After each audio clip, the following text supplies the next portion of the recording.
Hilalmu datang mengerangi hariku yang terasa sunyi. Oh Ramadan, berkahmu ku tunggu, angkat musibahku. هل الهلال ليعلن أننا في شهر رمضان الكريم فأبشروا. هيا فهل من مذكر أيا عباد Allah. Ramadan hadir anu kareh dari Sang Maha Rahman. Denganmu beribu-ribu dosa dihapuskan, semua amalan dilipat gandakan bagi umat Rasulullah. Ramadan afdalu ma marra ala dunyana min ayyam, wa bihi nazala al-Qur'an ala khairil anam. رمضان به البشرى ومع العسر يسرا وهذا ظننا بالله. رمضان خير ما تؤتي السنة، ألا بذكر الله نحيا فكبروا. وإذا اشتد البلاء وللقلوب شفاء وهذا وعد الله. Hilalmu datang mengerangi hariku yang terasa sunyi. Oh Ramadan, berkahmu ku tunggu, angkat musibahku. Ramadan hadirmu anugerah dari Sang Maha Rahman.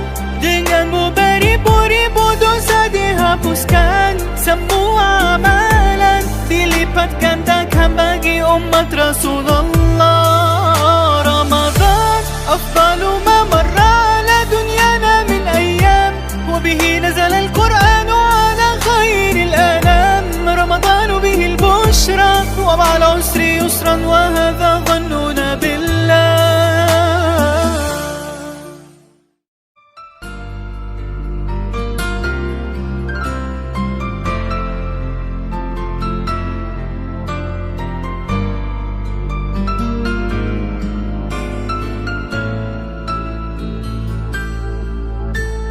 Hilalmu datang mengerangi hariku yang terasa sunyi. Oh Ramadan, berkahmu ku tunggu, angkat musibahku. هل الهلال ليعلن أننا في شهر رمضان الكريم فأبشروا. هيا فهل من مذكر أيا عباد الله. رمضان hadirmu anugerah dari Sang Maha Rahman. Denganmu beribu-ribu dosa dihapuskan, semua amalan dilipat gandakan bagi umat Rasulullah. Ramadan afdalu ma marra ala dunyana min ayyam, wa bihi nazala al-Qur'an ala khairil anam. رمضان به البشرى ومع العسر يسرا وهذا ظننا بالله. رمضان خير ما تؤتي السنة، ألا بذكر الله نحيا فكبروا. وإذا اشتد البلاء وللقلوب شفاء وهذا وعد الله. Hilalmu datang mengerangi hariku yang terasa sunyi. Oh Ramadan, berkahmu ku tunggu, angkat musibahku. Ramadan hadirmu anugerah dari Sang Maha Rahman.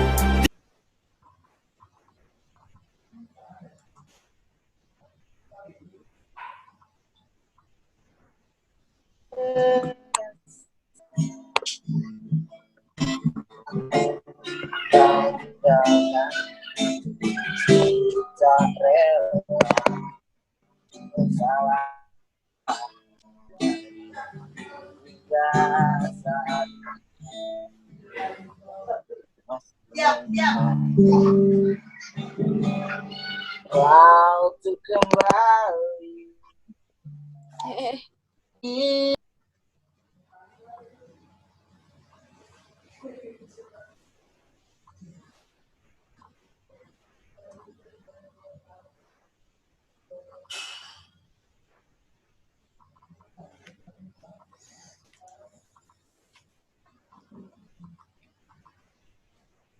Halo, Assalamualaikum.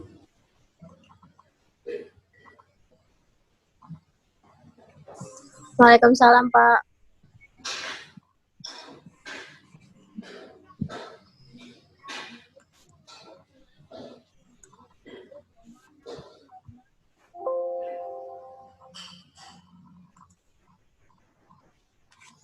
Oke, selamat malam.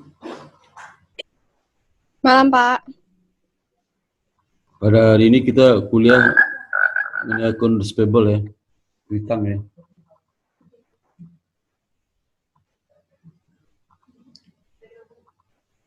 Itu yang menyerahkan tugas terkait dengan video baru dua kelompok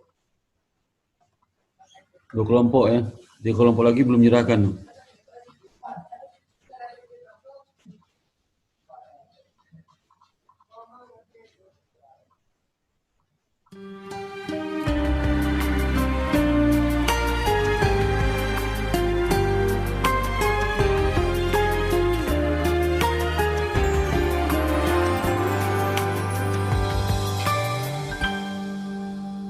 Bertuturlah cinta mengucap satu nama, seindah goresan sabdamu dalam kitabku. Cinta yang bertasbih mengutus hati ini, ku sandarkan hidup dan matiku padamu. Bisikan doaku dalam butiran tasbih, ku panjatkan pintaku padamu maha cinta. Sudah diubun-ubun cinta mengusik rasa, tak bisa ku paksa walau hatiku menjerit. Ketika cinta bertasbih, nadiku berdenyut merdu, kembang kempis dadaku merangkai butir cinta. Garis tangan tergambar, tak bisa aku menentang. Sujud syukur padamu atas segala cinta.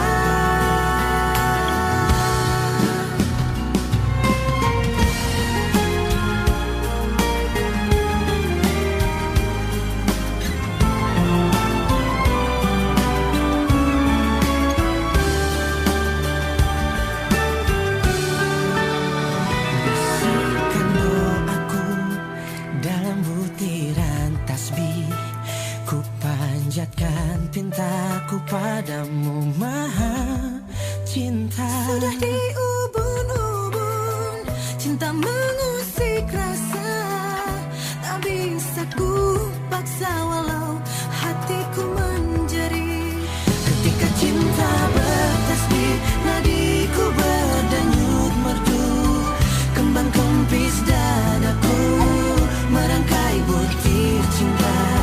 Garis tangan tergambar, tak bisa aku menentang. Sujud syukur padamu atas segala cinta. Cinta.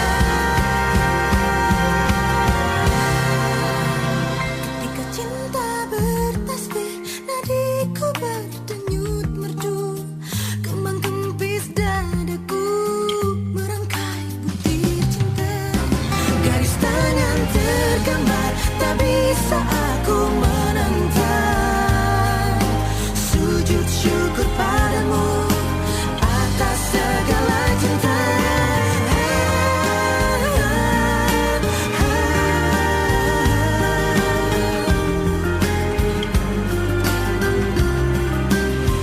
Garis tangan tergambar, tak bisa aku menentang.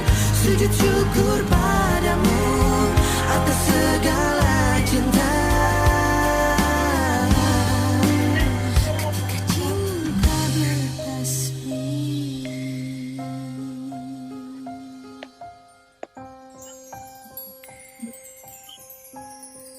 Pak, kok saya nggak ada suaranya ya, Pak? Iya, Pak, nggak ada suaranya. Bapak lagi jelasin nggak, Pak? Iya. Nggak ada suara. Oh iya, ulang lagi ya. Jadi saya menjelaskan akuntansi piutang ya. Jadi ada 4 tujuan untuk menjelaskan kwitansi piutang. Pertama, bagaimana perusahaan mengakui. Yang kedua, bagaimana perusahaan melakukan penilaian piutang itu dan mencatat pada saat dia dibayar ya, dilunasi oleh si customer. Karena piutang itu muncul dari penjualan barang dan jasa secara kredit ya. Dan yang ketiga, 4 kita bahas minggu depan. 3 itu menjelaskan tentang piutang wesel ya, piutang not receivable. Yang keempat, bagaimana penyajiannya di laporan keuangan. Yang pertama kita lihat bagaimana perusahaan mengakui piutang dagang ya, piutang dagang. Jadi kalau suatu akun sudah diakui, berarti akun itu sudah dicatat ya. Dicatat yang mempengaruhi aset, utang, ekuitas, revenue dan expense. Nah, piutang kapan diakui? Ya. Jadi persyaratan dari piutang mengacu kepada jumlah yang ditempo dari individu atau perusahaan. Di piutang itu ada klaim yang diperkirakan dapat ditagih dalam bentuk cash. Ada klaim. Misalnya ditulis di neraca piutang 100.000, berarti diperkirakan dapat ditagih 100.000. Kalau nggak bisa ditagih 100.000, berarti nilai bukan 100.000, mungkin di bawah itu ya. Kalau diperkirakan dapat ditagih. Dan dalam pengelolaan piutang itu sangat penting ya, sebuah aktivitas penting dalam pengelolaan piutang. Kenapa? Karena setiap perusahaan pasti melakukan penjualan barang dan jasa secara kredit. Pasti ada lah ya. Tidak mungkin semuanya tunai. Paling tidak sehari 2 hari pasti kredit.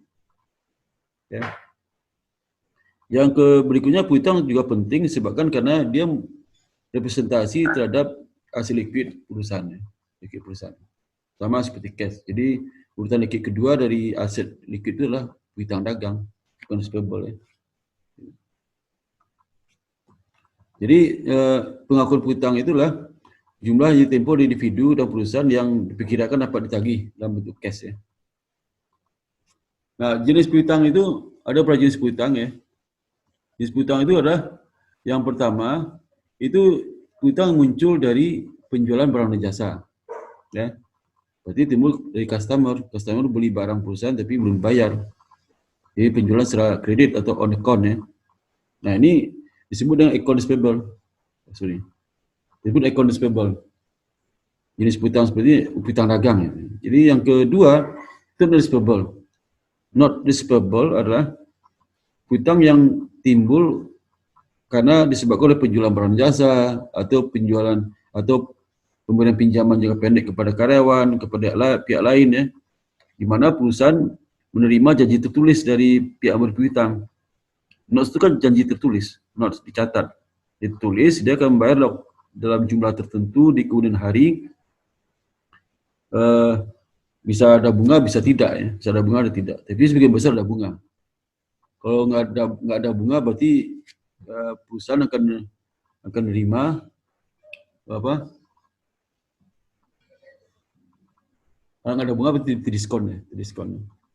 Kemudian ada juga piutang yang muncul dari transaksi yang bukan dari penjualan barang dagang, yang bukan disebabkan perusahaan terima receivable, tapi disebabkan oleh bisa uang muka kepada karyawan ya, itu piutang juga namanya.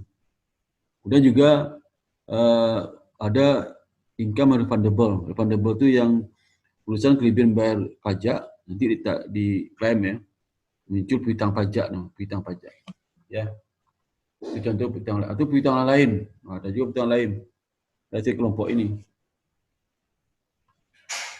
Nah, pengakuan piutang dagang kalau perusahaan jasa ya itu mencatat piutang pada saat dia melakukan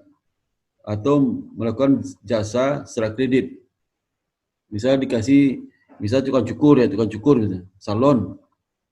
Dia sudah habis ngunting rambut customer, terus belum bayar, muncul piutang ya. Kalau merchandiser, perusahaan pedagang itu mencatat account receivable pada saat point of sale, pada saat tanggal penjualan dari barang itu secara kredit. Nah, itu muncul piutang, point of sale. Ya, pada saat tanggal penjualan, tanggal di mana barang sudah diserahkan kepada customer, tanggal itu. maka diakui sebagai piutang dagang. Debitnya, kreditnya adalah penjualannya.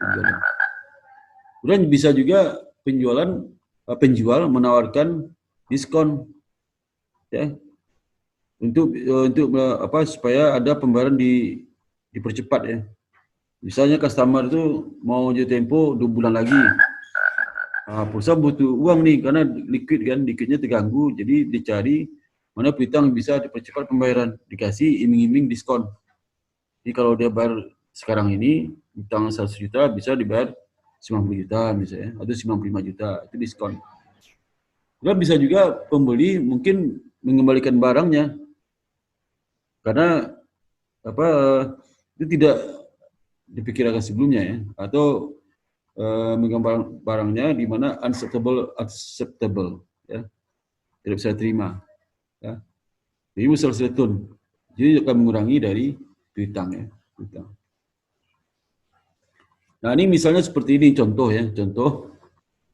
Bisa disumsikan bahwa Zeng Ltd pada tanggal 1 Juli 2020 itu menjual barang dagang on account atau kredit kepada Lee Store sejumlah 1.000 yen. Terminnya 2/10 dan 30. Di dalam jumlah ribuan, ya, 2 ribuan. Jadi kemudian tanggal 5 Juli Lee mengembalikan barang tersebut dengan harga jual, menggunakan barang tersebut dengan harga jual 100 yen kepada Zeng. Jadi ada barang dibeli dari 1.000 itu 100 barang dibeli itu dikembalikan. Mereka mungkin nggak sesuai harapannya. Dulu, Pus. Maka untuk menyajikan ayat jurnal untuk mencatat transaksi ini sebagai berikut. Kalau tanggal 1 Juli, Sebelumnya jurnalnya mencatat jurnal penjualan apa? Ini saat diakui piutang dagang, itu saat terjadi penjualan, ya. Itu debitnya cash, ya, piutang dagang, kemudian,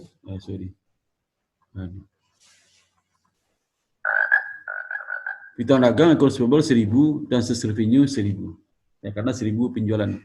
Lalu tanggal 5 Juli dikembalikan barang dagang itu oleh customer kepada si penjual. Catat sales return and loan 100, accounts payable 100. Sales return and loan, sales return sama loan itu beda, ya. Sales loan, sales return itu kalau barang dikembalikan, ya, dikembalikan sehingga accounts payable-nya di kredit, ya, di kredit. Nanti debitnya kreditnya adalah penjualan, ya, sales revenue. Jadi dibatalkan lagi. Nah, nilai 100. Kalau allowance itu rusak, tapi customer bisa nerima. Tapi kalau yang sales return unacceptable, dia tidak nerima. Tapi kalau yang allowance bisa terima, tapi dia minta diskon. Misalnya contoh, yang barang 100 ini rusak, dia nggak kembalikan, udahlah saya terima, tapi minta diskon 10%. Maka dia sales return allowance-nya 10, accounts payable 10, ya, 10 bukan 100, ya, 100. Kemudian pada tanggal 11 Juli, ya, Zeng ini menerima pembayaran dari Lee terkait dengan saldo yang ditempo dari piutangnya. Jurnal dibuat untuk mencatat transaksi ini adalah sebagai berikut. Ingat 11 Juli, ya, karena persyaratan 2/10 N30. Dijual 1 Juli. Kemudian diterima tagihan sisanya itu 11 Juli. Tanggal berapa? Diterima 11 Juli, ya. Itu 1 Juli, ya. 1 Juli. Jadi 1 Juli ke 11 Juli. Masuk nggak dalam masa diskon? Karena masa diskonnya ada 10 hari. Kalau di 10 hari dibayar, kena diskon 2%. Jangka waktu kreditnya 30 hari. N itu net, gitu, ya. Net 30.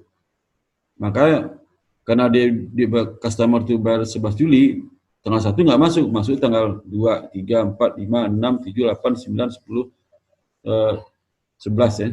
Jadi pas itu 10 hari. 10 hari. Jadi masih dapat diskon berapa? Diskonnya 2%. 2 per 10 jadi diskon 2%. Masa perlu diskon 10 hari setelah tanggal penjualan. Kalau tanggal penjualan 1 Juli berarti itu tanggal 2, 3, 4, 5, 6, 7, 8, 9, 10, 11, apa 10 hari. 10 hari. Jadi catat gini, catatnya adalah cash kan sisa 900 lagi kan, karena yang 100 sudah dikembalikan oleh si customer. Di utang customer itu 900 karena dia bayar dalam masa diskon, maka dia kena dapat potongan, diberikan potongan customer oleh perusahaan. Potongannya berapa? 2% dari 900. Bukan dari 1000, karena 1000 itu dikembalikan 100 kan, tinggal 900, maka diskonnya dari 900. 2% dari 900, dia dapat 18. Nah, berapa cash terima? 900 dikurang 18, jadi 882. 882 itu karena diskon 18 dikurang 900 kurang 18 ya. Contoh lain ya. Dalam beberapa pedagang retail ya, itu menerbitkan kredit card ya. Kredit card, kartu kredit ya. Kartu kredit. Nah, pada saat Anda menggunakan retail credit card, ini kan contoh di Amerika ya. Jadi dia menggunakan retail credit card, kartu kredit untuk retail ya, cicilan. Retail itu pengecer lah. Kemudian the retailer membebankan bunga ke saldo jatuh tempo jika tidak dibayar di dalam periode tertentu. Misalnya antara tanggal 20, 25 sampai 30 nggak dibayar ya, maka dikenakan bunga. Sama kalau sudah punya kredit card di sini di. Apa Pak? Halo?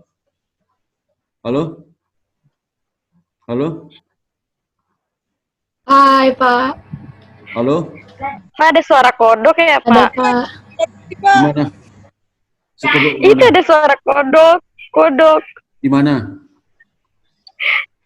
Suara Di situ. katak. Suara katak Pak. Oh, Kayak wow. itu nama HP saya tuh, HP saya kodok, suara kodok. Oh, HP saya. saya Bapak punya kodok. Bukan saya di. Kirain Bapak kena kodok tau Pak. Bukan saya di tengah hutan ya. Dan memang ada kodok di dalam HP saya. Saya suka aja dengar kodok ya. Yang suaranya. Nanti saya ganti lagi, variasi lah. Suara message dari WA. Jadi misalnya asumsi Anda menggunakan kartu kredit itu, kartu IKEA namanya. IKEA itu kartu IKEA, tahu kan? IKEA yang jualan itu, yang penjual perabotan rumah tangga itu. Jadi IKEA itu kasih kredit card kepada customer-nya. Jadi customer bisa beli kredit ya. Nah, kalau dia dibayar dalam jangka 25 sampai 30 hari, dia nggak kena cas bunga. Tapi kalau dari itu dia bayar, dia kena cas bunga. Ya. Misalnya harga penjualan 300 per 1 Juni. Dia beli itu ya. Jurnal dibawa dari si dagang itulah. Jurnalnya accounts payable pada sales revenue. Ya. Jadi 300 piutang, nanti lawannya sales revenue ya. Sales revenue. Nah, diasumsikan bahwa Anda memiliki 300 euro pada akhir bulan, dan IKEA membebankan 1,5% per bulan dari saldo dari tempo itu. Ya, jurnal penyusunan untuk ayat penyusunan dicatat bahwa IKEA membebankan bunga untuk mencatat interest revenue 4,5. Ya. 4,5 itu dapat 300 kali 1,5%. Telah dikenakan bunga 1,5% ya.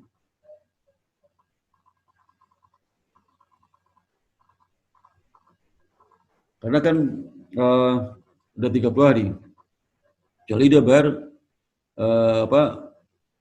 kurang dari 30 hari baru nggak dibebani bunga. Ini jurnalnya adalah ini.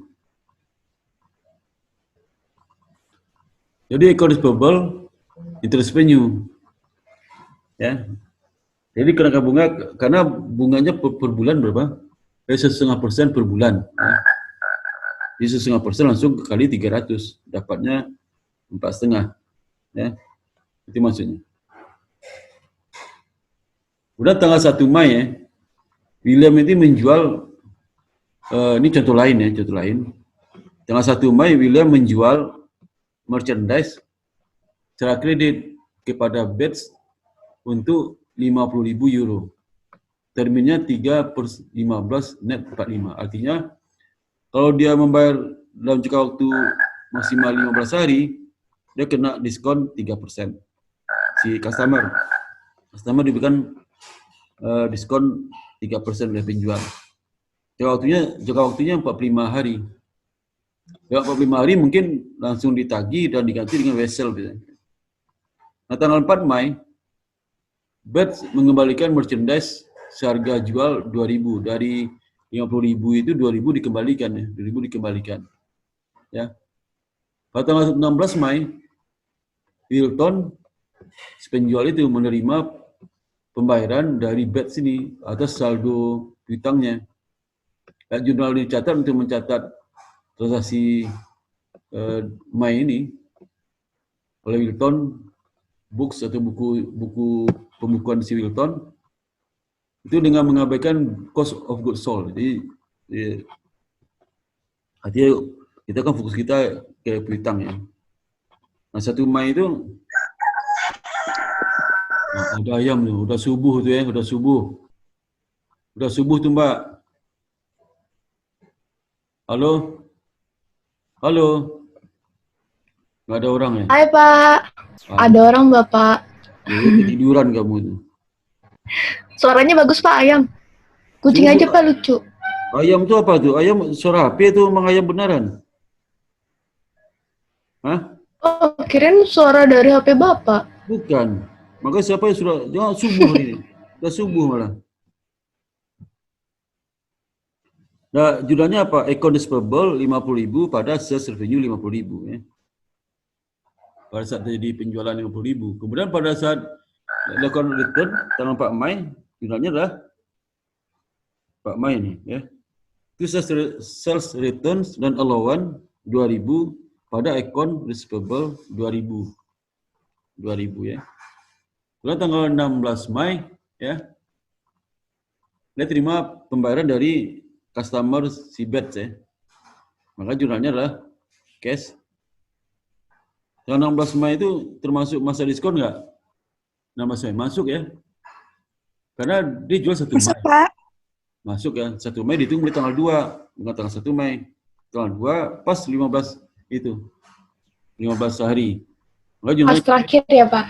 Masa terakhir ya. Cash berapa? Kenapa 48.000? Karena 2.000 sudah dikembalikan. Kan dia jual ke customer 50.000. 2.000 udah dikembalikan. Sisa 48.000. Nah, diskonnya dihitung dari 48.000 ini. Jadi berapa?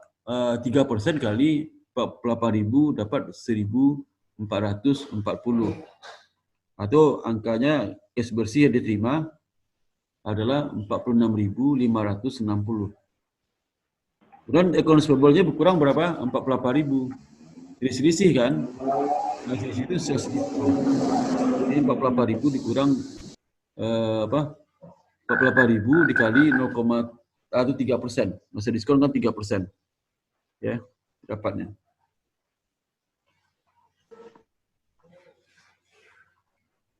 Nah, yang kedua, bagaimana perusahaan menetapkan nilai account receivable di laporan keuangannya, atau bisa mencatat. Dan bagaimana mencatatnya di pada saat dia lakukan disposisi itu dilepas ya.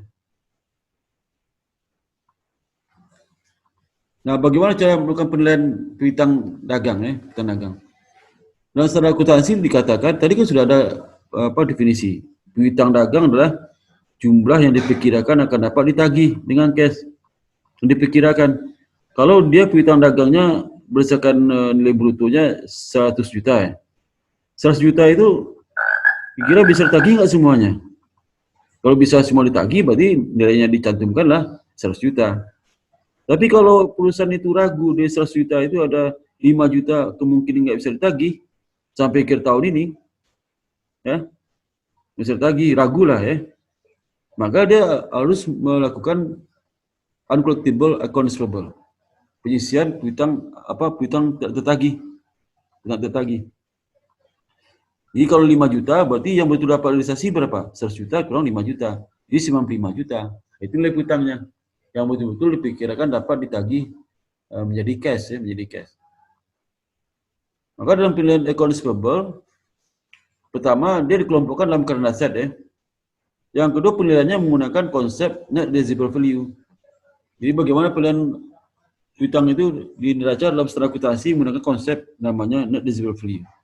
Arti nilai yang betul-betul dapat bisa direalisasikan. Jadi kalau 100 juta itu bruto, berapa betul-betul yang dapat direalisasikan oleh perusahaan berapa? Kalau direalisasikan dari 100 juta itu 80 juta, maka ada uncollectible accounts receivable 20 juta. Itu dikurangkan dari bukunya, maka dapatnya nanti kalau 80 juta, kalau 60 juta ya. Nanti kalau kita masuk isi kedua, kalau habis saya zoom ini ya. Masuk isi kedua seperti biasa. Di uncollectible account itu, uncollectible account receivable itu biasa timbul dari penjualan kredit ya. Jadi kemungkinan akun tidak bisa ditagih. Nah itu ya, yang collectible itu timbul dari penjualan kredit di mana diperkirakan akun itu tidak bisa ditagih. Nah itu account collectible account. Kemudian dari catatan penjual itu mencatat ada kerugian hasil dari extending kredit sebagai bad debt expense.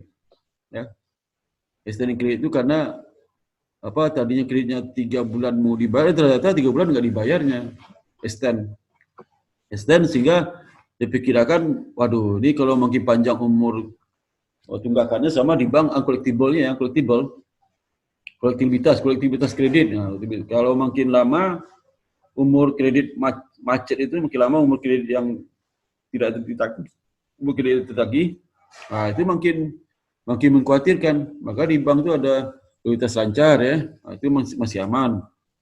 Kalau perhatian khusus, nah, itu hati-hati ya. Sudah diragukan, mulai diragukan, kurang lancar ya. Jadi kurang lancar. Perhatian khusus kurang lancar 3 bulan ya. Sudah 3 bulan, waduh, belum bayar juga. Nah, mulai diragukan. Sampai umur 9 bulan. Ya. Setelah 9 bulan belum juga, dari diragukan jadi macet. Ya, jadi macet. Nah, kalau macet ya udah, semua dihapus bukukan. Secara pembukuan, masuk ke balance sheet ya. Balance sheet. Nah, ada 2 cara untuk menghitung berapa uncollectible account. Dari jumlah nilai bruto piutang itu, nah berapa kira-kira nilainya yang tidak bisa ditagih atau uncollectible account. Ada 2 cara ngitungnya. Pertama menggunakan metode direct write off. Ya. Yang kedua metode allowance method. Ya. Ini bukan cara menghitung, ini metode ini Pertama ada metode langsung, ada metode cadangan. Ya. Gimana cara menghitungnya? Nah kalau metode direct write off method itu bad debt expense itu muncul pada saat betul-betul piutang itu tidak bisa ditagih. Realisasi. Baru diakui kerugian uncollectible account receivable. Baru diakui bad debt expense pada piutang. Di pada saat munculnya nggak bisa ditagih, langsung bad debt expense di debit kreditnya piutang. Nah, tapi yang kedua cara ada metode allowance, metode cadangan. Ini metode cadangan itu tidak perlu menunggu piutang dagangnya betul-betul tidak dapat ditagih. Tapi sekarang bisa diperkirakan berapa kira-kira. Jumlah kira-kira yang tidak bisa ditagih itulah masuk sebagai uncollectible account dan diakui sebagai bad expense. Dan nanti di kreditnya ke AFDA. Nah, kalau ada akuntansi namanya AFDA. Allowance for doubtful account ya, AFDA. Disingkat dengan AFDA, AFDA, ya. Itu singkatan itu ya. Nah, jadi dalam studi akuntansi, apakah membolehkan menggunakan direct word of method? Tidak boleh. Tidak boleh. Harus menggunakan allowance method. Jadi jangan menunggu piutang itu betul-betul tidak bisa ditagih baru bad expense. Jangan. Ya. Kan definisinya kan piutang dagang itu jumlah yang diperkirakan, expected value yang betul-betul dapat ditagih. Ya. Itu menjadi cash ya. Nah, itu. Nah, itu yang kalau diragukan DOP diakui sebagai bad expense. Ya. Bad expense. Kenapa allowance method itu diperkenankan di studi akuntansi? Pertama ya, karena dia matching konsepnya matching expense terhadap revenue, matching expense terhadap revenue itu lebih tepat, lebih baik dibandingkan dengan direct word of method.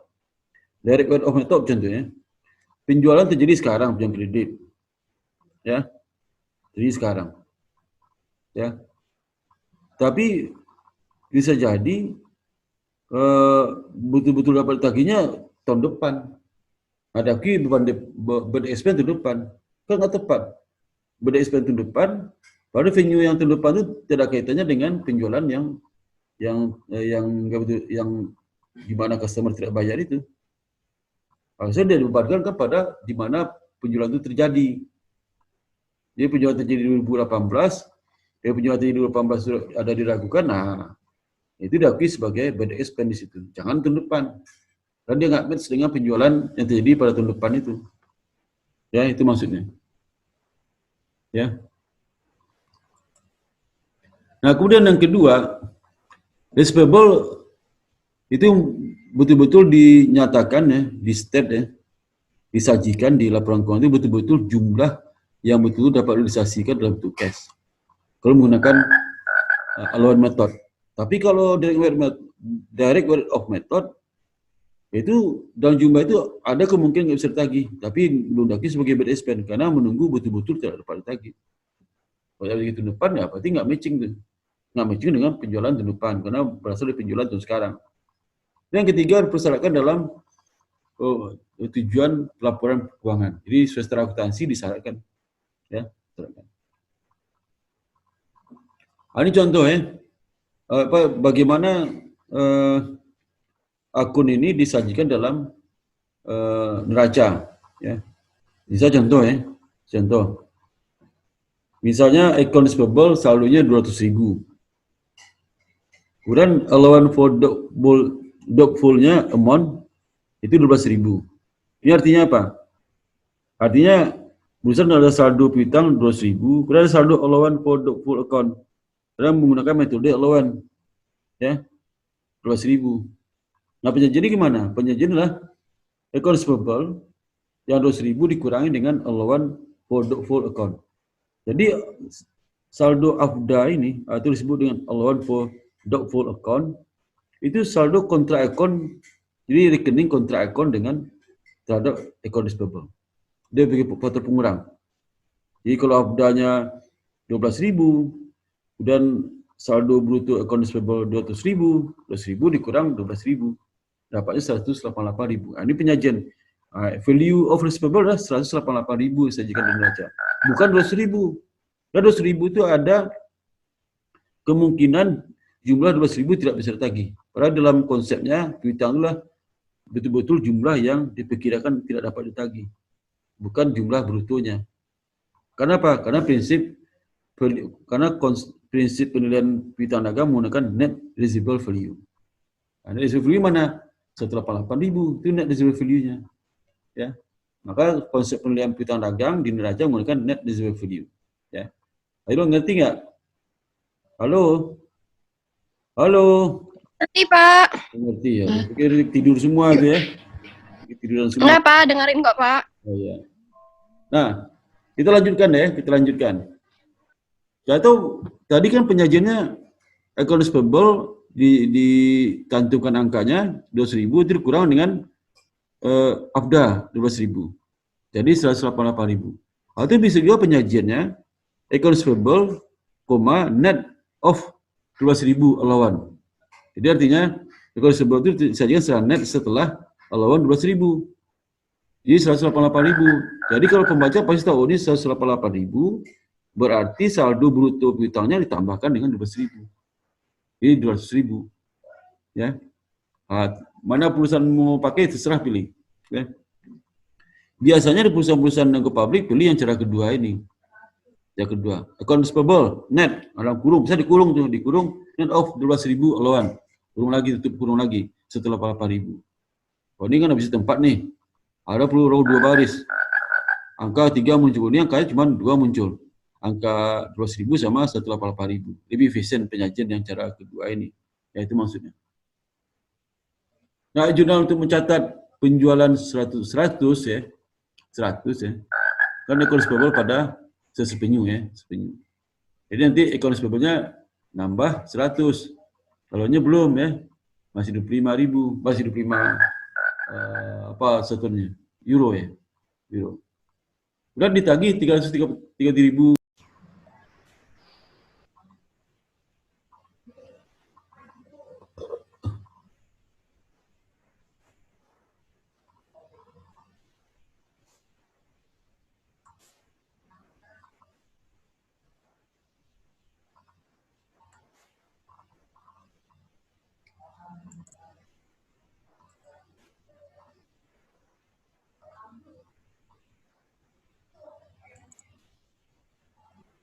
Halo, selanjutnya ya.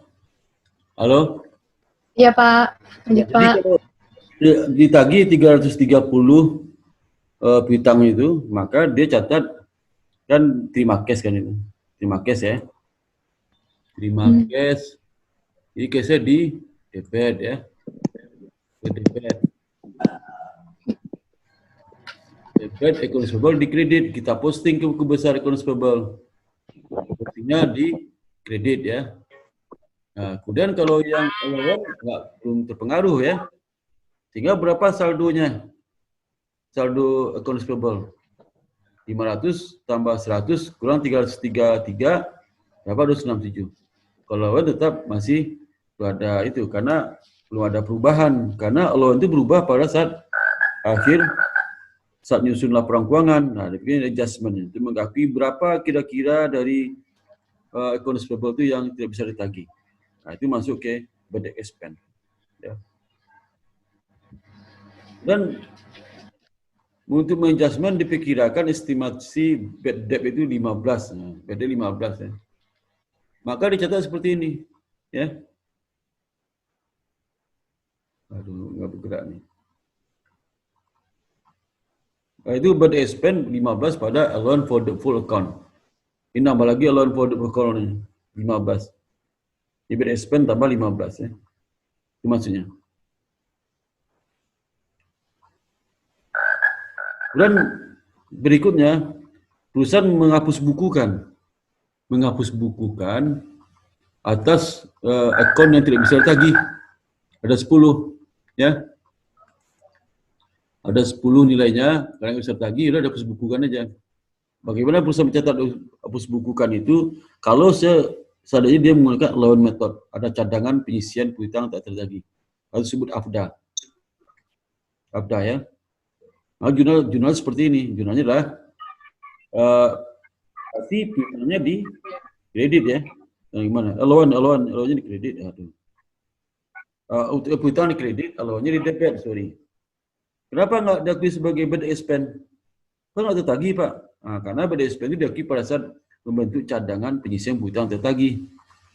Nah, pada saat betul-betul tidak ditagih, maka digunakan cadangan ini untuk menutupi kerugian itu.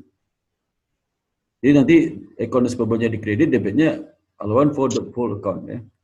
Itu maksudnya. Nah, penilaian accounts payable di neraca dari hasil data ini kan posisi terakhir, kalau ini akhir periode di mana digunakan untuk menyusun laporan keuangan. Maka accounts payable berapa? 257. 257 ya.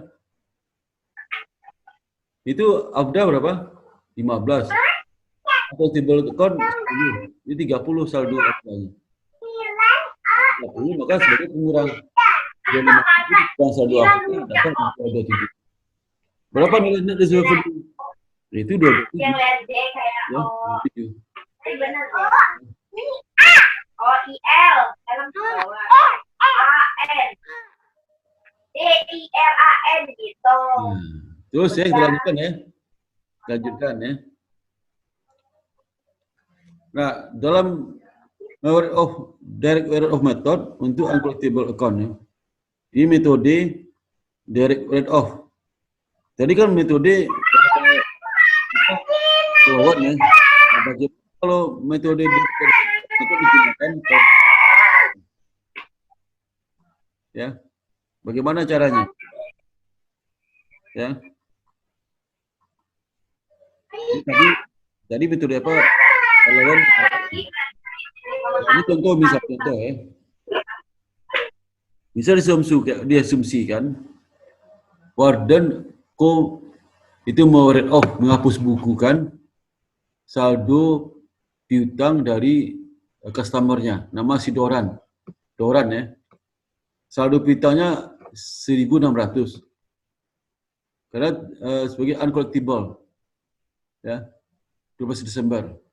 Warden mencatat dengan asumsi dia menggunakan metode uncollectible direct write off method. Direct method itu dia tidak membentuk cadangan.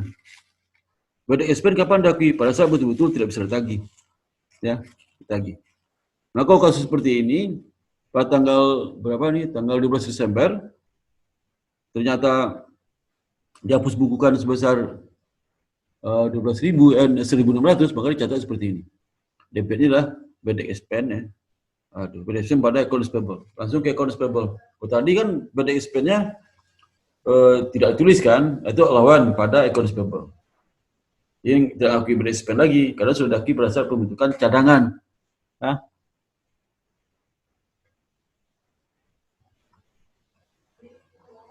Cadangan. Jadi, unless bad debt loss are insignificant. The direct write off method is not acceptable untuk tujuan pelaporan keuangan. Kenapa? Karena nggak sesuai standar akuntansi. Ya, itu ya.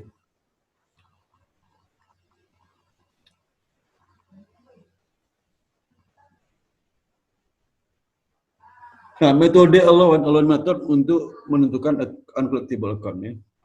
Bagaimana ya? Ya. Jadi pertama, jadi karena estimasi berarti bagaimana caranya mengestimasi jumlah uncollectible account itu? Jadi perusahaan harus mengestimasi berapa uncollectible account receivable. Berapa? Bagaimana cara menentukannya? Ya. Yang kedua, pada saat dia tentukan langsung debitnya bad expense, kreditnya allowance for doubtful account. Dia sebagai kontra aset account. Kontra aset account itu dia sebagai pengurang dari akun aset yang namanya accounts payable. Ya.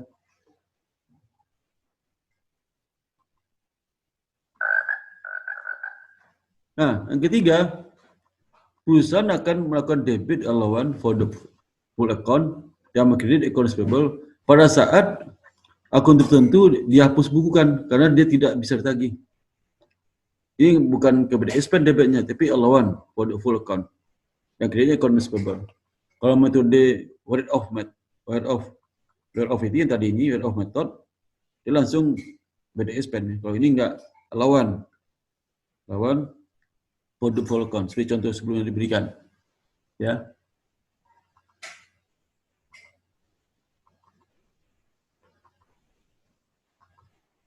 Ini contoh ya, contoh bagaimana pencatatan estimated uncollectible.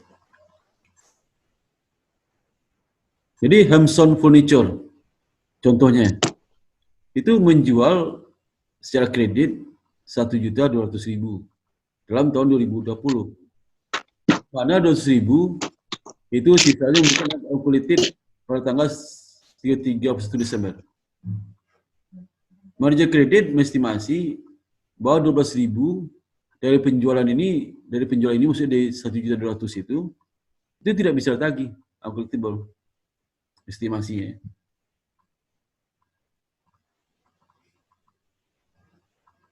Maka dia akan buat jurnal tanggal 31 Desember dalam estimasi untuk menagih bad expense 31 Desember.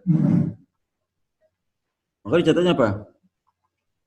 Bad expense 12.000 pada allowance for the full account 12.000. Ya. Maka di penajam neraca adalah accounts payable pada allowance for the full dikurang allowance for AFDA 12.000. Sehingga nilai net reserve value dari piutang itu adalah 188.000. Ya. Berarti ya? Halo? Halo? Halo? Paham, Iya, Pak. Pak. Paham. Suara itu juga tadi orang-orang nggak ada orang. Ya. Takutnya ketiduran sudah ya. Nah, contoh lain ya. Contoh lain. Misalnya Vice Presiden Keuangan ya, Hamson Furniture telah mengotorisasi untuk melakukan penghapusan saldo 500.000 dari piutang yang dimiliki oleh salah satu customer-nya. RA.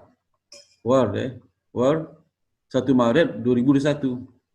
Jurnal untuk mencatat penghapusan ini adalah sebagai berikut. Ya. Debitnya adalah debitnya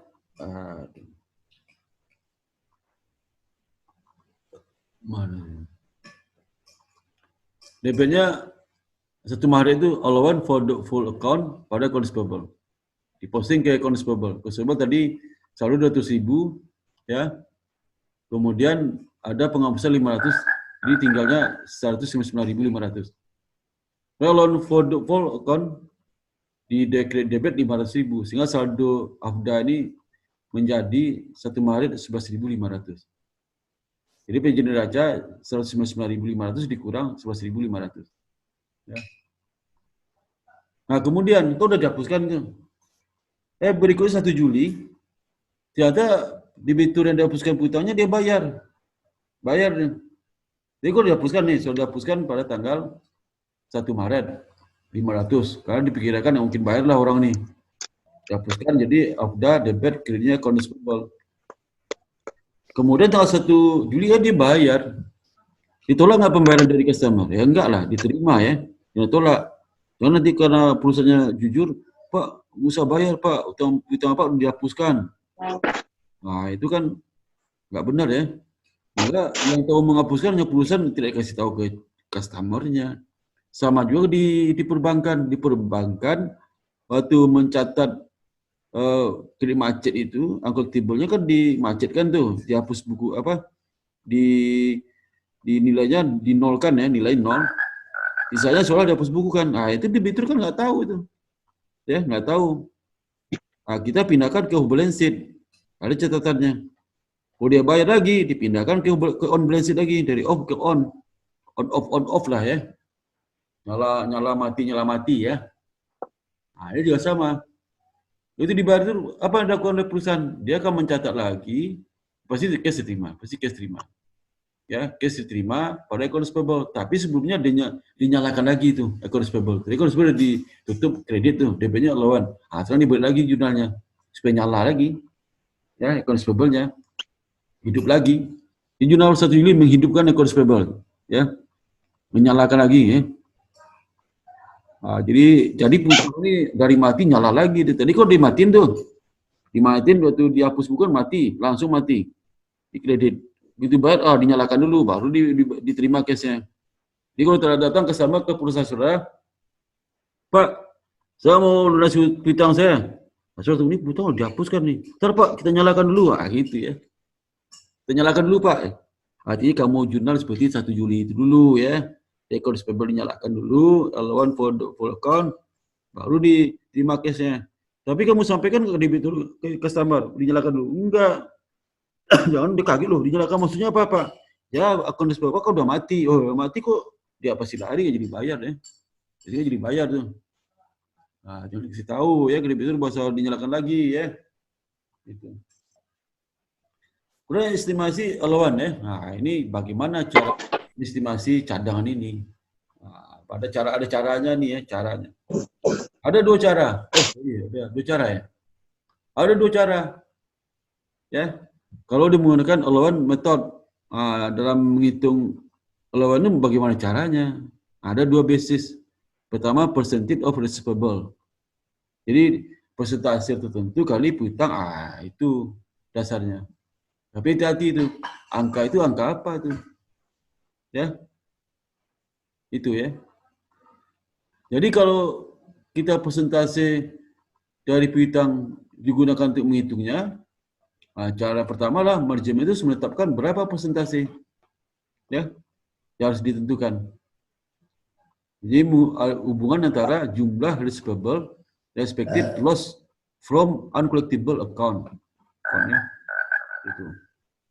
Nah, jumlah bad expense yang harus dicatat adalah perbedaan antara required balance and existing balance in a loan account. Ya, loan account. Itu. Jadi artinya apa? Artinya contoh ini contoh, saya kasih contoh dulu ya. Ini bisa contoh ya. Aduh. Ini cara pertama pakai percentage receivable ya. Ya, itu pertama ya. Macam. Nah ini. Boleh caranya ya. Ini perhatikan baik ya. Ini dikenal dengan aging schedule. Aging schedule dalam menentukan estimasi allowance, cadangan penyisian piutang atau tagih. Ya. Caranya misalnya perusahaan itu mempunyai piutang 39.600 ya. Piutang 39.600. Dari 39.600 dibikin ada 6 kelompok ya. 6 kelompok debitur yang besar-besar ya. Besar debitur TE, RC, BE, OL, TO ya. Nah, itu besar. Yang sisanya 36.50 itu debitur kecil-kecil digabungin satu. Jadi saldo piutang 39.600 ini kalau di breakdown itu terdiri dari ada 5 debitur besar ya. Bisa kecil-kecil digabungkan jadi 36.550. Setelah dapat dipisahkan saldo di breakdown 39.600 itu, maka angka berikutnya itu menentukan umur. Jadi contoh ya, dari saldo 600 itu berapa umur itu dikelompokkan ada 5 kelompok umur ya. Pertama belum jatuh tempo ya, not yet due.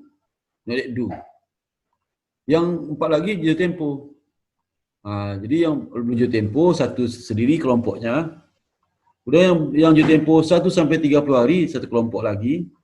Yang jatuh tempo 31 sampai 60 hari satu kelompok lagi.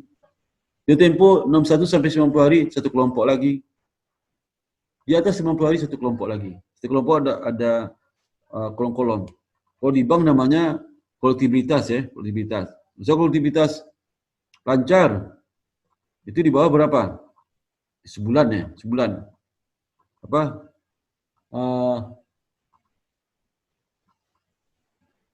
Bawah sebulan ya, bawah sebulan.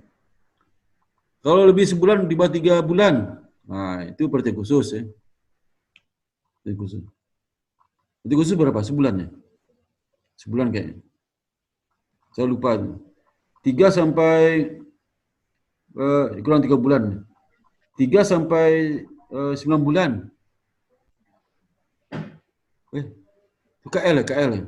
Dari 9 bulan sampai 12 bulan. Nah, itu diragukan. Dari 12 bulan macet. Ya, terus 12 bulan macet. Ya. Nah, kalau setelah kita breakdown, dari piutang 39.600 dikelompokkan jadi 5 kelompok, dapatlah angkanya. Yang menuju jatuh tempo dari 39.600 itulah 27.000 ya.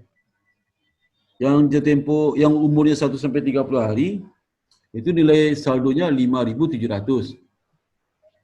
Kemudian yang umurnya 31 hari sampai 60 hari, total saldonya adalah 3.000.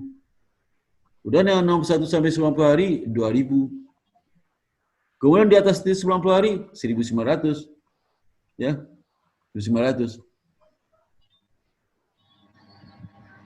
Sehingga terdapat kelompok breakdown 39 itu di mana 27.000, 5.700, 3.000, 2.000, 1.900. Selalu saldo di masing-masing kelompok. Berdasarkan umur. Ada bunyi tempo, ada umur 1 sampai 30 hari, dan seterusnya. Pertanyaannya, apakah umur itu sama setiap perusahaan? Beda. Itu kebijakan manajemen. Industri tidak menetapkan, kecuali bank ya,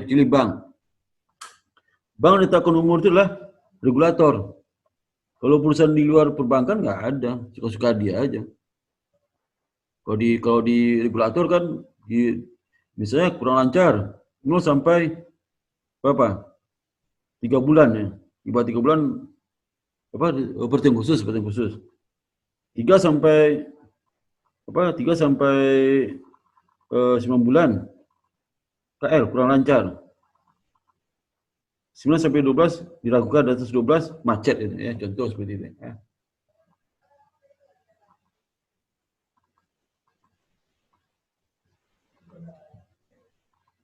Nah, sehingga masing kelompok itu dibikinlah berapa persentase tertagih, percentage of receivable. Misal utang yang umurnya utang uji tempo akan dipikirkan tidak bisa tertagih 2%. Utang dengan umur 1 sampai 30 hari kemungkinan tidak bisa tertagih 4%. Utang dengan umur 31 sampai 60 hari kemungkinan tidak bisa tertagih 10%. Kemudian piutang dengan umur 61 sampai 90 hari kemungkinan bisa tertagih 20%.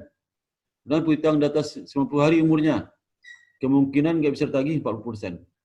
Nah, nanti dikalikan persentase estimasi yang bisa tertagih kali dengan kelompok saldo total di umur setiap kelompok umur. So, berapa uncollectible untuk kelompok yang beruji tempo? 2% kali 27.000 dapat 5.400. Kelompok kedua 4% kali 5.700. Kelompok ketiga 10% dari 3.000. Kelompok keempat 20% dari 2.000. Kelompok kelima 40% dari 1.900. Begitu ya, begitu. Nah, sudah perhatikan persentase yang collectible makin panjang umur makin besar. Misalnya umur 31 sampai 60 hari 10% lebih besar pada yang kelompok uji tempo 2%. Kenapa? Karena dalam piutang itu makin lama umurnya maka kemungkinan tertagih makin tinggi. Ya, makin tinggi nilainya. Memang kau sudah mengasih hutang ke orang lain. Makin panjang umurnya makin berisiko. Maka si hutang jangan panjang-panjang. Bagi sampai 40 tahun. Baru 10 tahun udah kuit orangnya. Sudah bingung cari kemana. Anaknya nggak mau tanggung jawab ya. Istri juga nggak mau. Maka sudah rugi ya. Halo? Pak. Ya? Kalau yang diutangin lebih galak gimana Pak pas ditagih? Utang lebih galak? Itu nama takdir tuh. Utang lebih galak utangnya. Kalau dia berutang di utang galak. Galak kamu sewa itu dong. Debt kolektor. Misalnya misalnya di bitur kamu itu kan galak tuh, kumisnya 3 cm tebalnya. Kamu sewa debt kolektor yang kumisnya 10 cm tebalnya. Mati dia tuh. Ya? Ngerti nggak? Ya Pak. Nah, disewa. Dia kumisnya. Berapa tebal kumisnya? Galak-galak ya. Misal dia tinggi 170. Badannya gempal. Ada sewa debt kolektor yang tinggi 22 meter. Mati dia itu langsung ya. Nah itu, debt kolektor itu ya. Kalau dia macam-macam debt kolektor. Kalau seperti itu,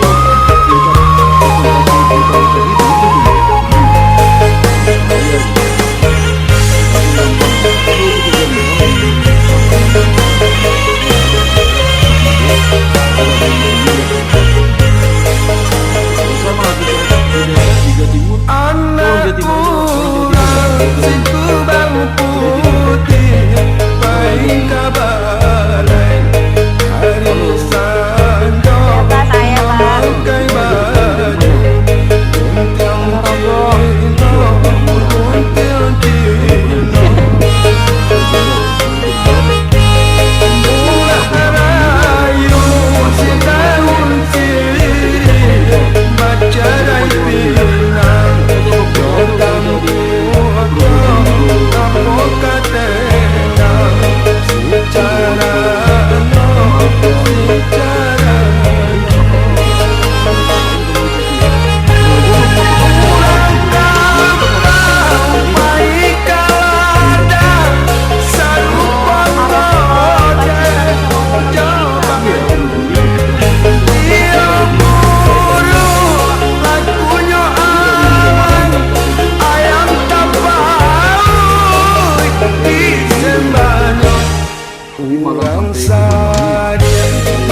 Apa?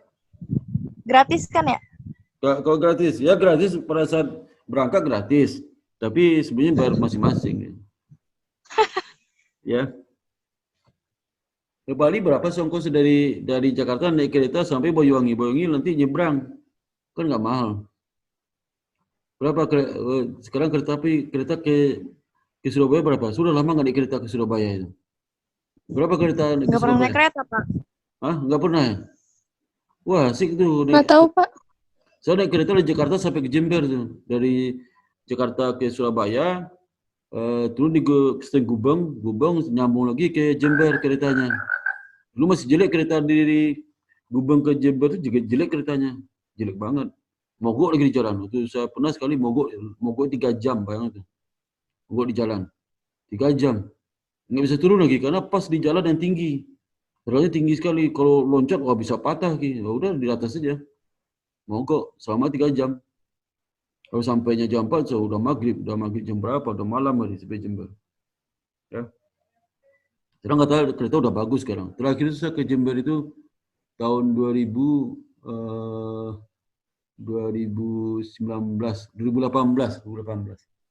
saya ke Jember. Terakhir. Saya tugas itu 20 tahun sebelumnya. Tugas itu tahun 97 sampai 99 saya tugas di Jember. Ya.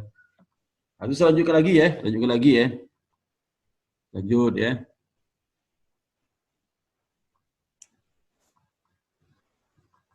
Nah, itu contoh berikutnya, contoh berikut ya. Contoh berikut nih ya. Misalnya bentar ya.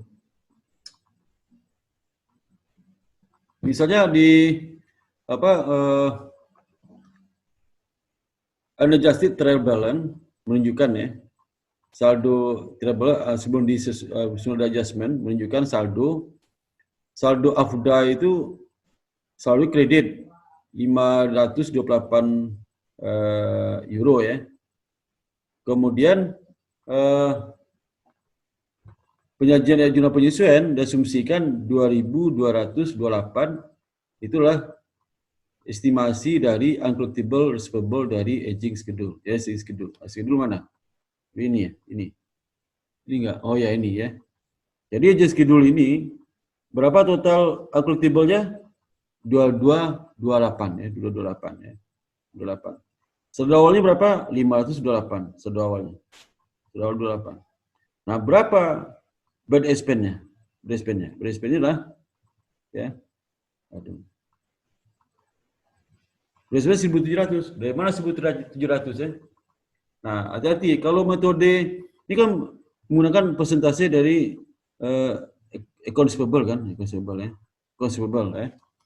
Kalau accounts payable hasil perhitungan aging schedule itu menggambarkan saldo akhir dari AFDA. Saldo akhir AFDA. Jadi misalnya diperoleh dari hasil aging schedule itu angka 2.228. Itu saldo akhir AFDA. Nah, berapa bad expense-nya? Bad expense selisih antara saldo akhir dengan saldo awal. Saldo awalnya berapa? Soalnya 528 ya. 528. Saldo akhirnya berapa? 2.228. 2.228. Bagaimana saldo akhirnya tadi 528 jadi 2.228. Pasti ditambahkan lagi ya. Nah, tambahnya dikurang aja selisih itu. 1.700. Jadi ingat, dalam aging schedule menggunakan metode percentage receivable, hasil perhitungan nilai AFDA, nilai uncollectible dari hasil aging schedule itu menunjukkan saldo akhir dari AFDA. Jadi menghitung bad expense-nya selisih antara saldo akhir dengan saldo awal, ya. Nah, itu dapat AFDA, sudah dapat bad expense-nya. Ya, sehingga bad expense 1.700, ya. Sehingga lawan AFDA-nya itu ditambahkan dari 528 awal tambah adjustment 1.700 dapat saldo akhir 228. Nah, itu saldo akhir 28 inilah itu hasil perhitungan dari aging schedule 228, ya. Nah, jadi ya. Karena beda kalau menggunakan presentasi penjualan metode kedua ya. Kedua nih. Kedua. Ya. Loh, ini contoh lagi ya soalnya. Contoh lagi ya. Jadi misalnya nih ya. Wah, dan nanti 10 menit kita sesi ketiga ya, sesi ketiga nanti ya. 10 menit sesi ketiga. Ya misalnya perusahaan Brul Group ya, itu telah berbisnis selama 5 tahun. Ya. Unadjusted Tribalan, saldo neraca saldo sebelum penyesuaian pada akhir tahun berjalan itu tunjukkan saldo akun accounts payable itu sebesar 30.000. Saldo penjualan sales revenue itu 1.800.000. 140.000 ya, sorry. Dan saldo AFDA itu saldo debit itu sebesar 2.000. Ya. Saldo AFDA, saldo debit ya, 2.000.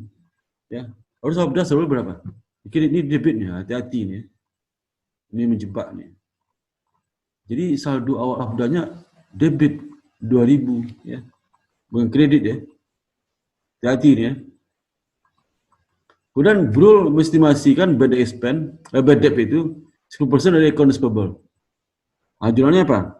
Jadi kalau 10% dari ini kita nggak usah pakai aging schedule karena kan accounts payable satu kelompok aja. Kalau banyak kelompok baru itu pakai tabel aging schedule. Ini kan satu kelompok aja. Artinya berapa? Piutangnya berapa? 30.000. Kalau misalkan piutang berarti 10% dari piutang. 10% dari piutang berapa? 10% dari piutang 30.000. 30.000 dari 10% berapa? Ya dapatnya berapa? 3.000. 3.000. Nah, berarti saldo akhir AFDA 3.000 di kredit. 3.000. Saldo awalnya apa? Debit. Nah, itu hati-hati. Saldo awal AFDA debit 2.000. Saldo akhirnya harus kredit 3.000. Nah, berapa kita lakukan adjustment supaya saldo akhir jadi 3.000? 5.000. Baru 5.000. 5.000 itulah kan kita akui berexpense 5.000. Pasti saya heran, Pak, kok 5.000, Pak? Kan harus perhitungannya cuma 3.000, kok 5.000? Karena untuk mengcover saldo AFDA debit yang awal supaya saldo akhirnya sama dengan 3.000 ya. 3.000. Jadi kalau kita posting bikin buku besar AFDA awal debit 2.000. Kalau kita kredit 5.000, maka saldo akhir kredit jadi 3 berapa? Waduh, ngeri itu ya. Ngeri itu. Apa itu? Jadi 3.000 ya. 3.000. Itu suara siapa itu tadi itu Suara siapa tadi itu? Kayak suara kuntilanak ya. Halo. Halo. Halo.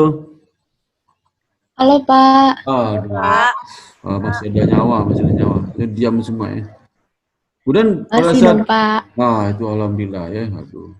Coba di videonya dibuka dong, buka on-nya video. Saya lihat wajahnya ya. Apa? Halo? Coba on-nya sekali aja ya. Udah. Bapak. Ya, Pak. Sebentar ya, Pak. Iya. Ya, kita lanjutkan dulu ya. Nanti deh kalau buka nanti aja pas bisa cek absen ya. Nah, misalnya Oh, ya udah. pada saat disposing accounts payable ya, perusahaan menjual semua piutangnya. Ternyata piutang bisa dijual. Ya. Kan dia butuh duit. Dia punya piutang. Ditagih ke debitur, entar aja. Kamu baju Tempo, Pak. Dia butuh duit. Akhirnya jual piutangnya. Kenapa piutang dijual? Alasan 2. Pertama, piutang kemungkinan betul-betul sumber cash yang reasonable. Jadi agak liquid dibandingkan kalau persediaan. Persediaan kan jual lebih susah pada piutang ya. Yang kedua, bill and collection sering memerlukan waktu lama dan costly. Kalau dia buru-buru, bisa, saya butuh duit 2 hari ini. Kalau tagih piutang harus setengah mati ya. Piutang waktu lama ya. Kemudian belum bagi biaya nyewa debt collector ya. Waduh, susah juga nih ya. Susah juga. Maka paling cepat itu dijual aja. Jual dengan melakukan nama pendiskontuan piutang atau namanya factoring ya. Kalau sudah dengan istilah factoring itu jual piutang dia. Piutang. Ya. Nah, jual piutang ke faktor. Jadi orang membeli piutang faktor. Transaksi nama factoring. Factoring itu memfaktorkan piutang kepada lembaga keuangan vektor ya, vektor. Jadi vektor itu bisa lembaga keuangan, bisa bank ya, vektor itu yang beli itu. Kemudian membeli piutang dari bisnis dan kemudian menagih pembayaran langsung dari customer. Ya. Jadi si vektor dia beli piutang dari perusahaan, nanti dia langsung menagih ke si customer, sudah vektornya. Maya 30 menit nggak join. Ya, nah misalnya saya punya piutang, saya jual ke siapa? Si Hana nih, Hana. Nanti Hana sebagai vektor tuh. Pada saat nagih, Hana nagih ke debitur saya nggak tahu aja. Tergantung perjanjian, dan juga perjanjian saya tetap nagih ya. Kata, boleh Pak, saya beli piutang tapi nagih Bapak ya katanya. Nah kalau gitu cara biasanya kalau ada plus minusnya, kalau plusnya si Hana nggak punya nggak costly ya, karena nagih saya nagih. Kalau yang negatifnya apa? Kalau saya tagih dan saya terima nggak salah lapor si Hana, saya dapat dulu duitnya. Nah itu risiko. Tapi kalau si Hana tagih langsung, kalau dia dapat langsung dapat duit. Kalau saya nanti saya dapat dulu 30 hari, 20 hari baru saya kasih tahu ya. Gitu. Kemudian beban komisi ke perusahaan disebut selling kepada penjual piutang. Jadi nanti dibebankan komisi. Jadi komisi ke perusahaan yang menjual. Si vektor itu membebankan perusahaan dengan beban komisi.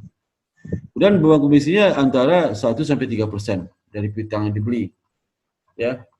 Jadi bisa piutang 100 juta. Saya beli deh. Jadi bisa ada bayar komisi ya. Berapa komisi? 2-3%, 1-3% kali 100 juta. Ya. Ada contoh ya.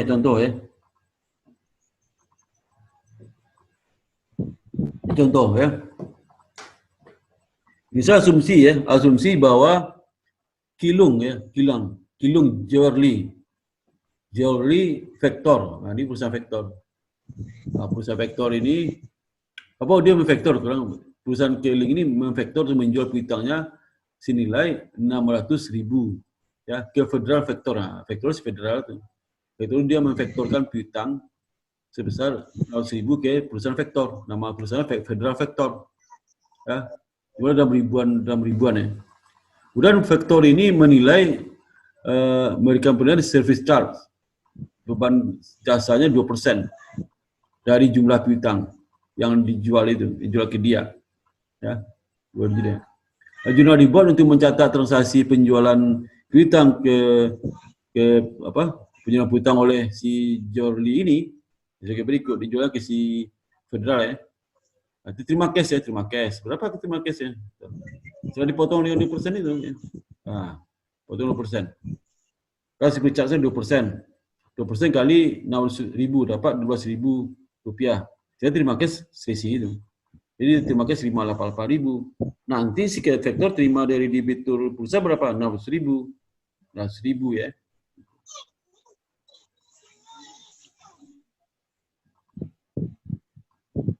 Kemudian lagi disposing account receivable, melepas piutang dagang dengan penjualan ya. Itu si retailer membayar card yang menerbitkan fee 2-8% dari invoice price ya. Retailer itu siapa? Pedagang retail itu membayar pakai kartu yang terbitkan fee-nya 2-4%. Dia mencatat dengan jumlah sama cash penjualan. Ya. Keuntungan bagi retailer, ya, itu si penerbit issuer does credit investigation of customer. Kemudian menerbitkan maintenance customer account. Jadi si issuer itu bisa memelihara customer-nya. Jadi yang ketiga, si issuer bisa undertake collection and absorb loss to save cash more quickly ya. Ini bisa dimakai secara cepat ya. Jadi karena butuh dana kan, ya. Contoh ya. Misalnya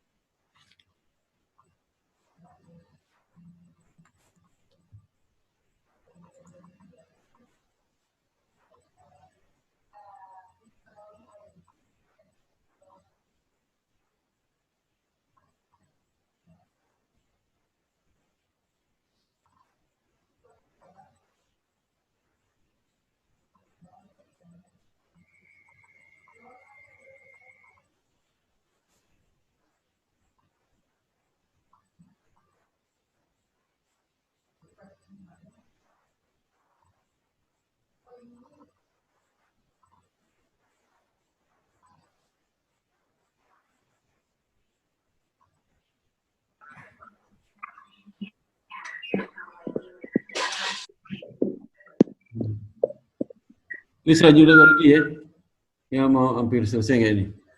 Jadi misalkan link di membeli apa 6.000 per produk ya. Nah, produk paper itu dari restorannya, produk restorannya dari Wu Supplies menggunakan Visa First Bank card. Jadi pakai kartu kredit ya, dia belinya. Dia beli ke siapa? Ke si Wu Supplies ya.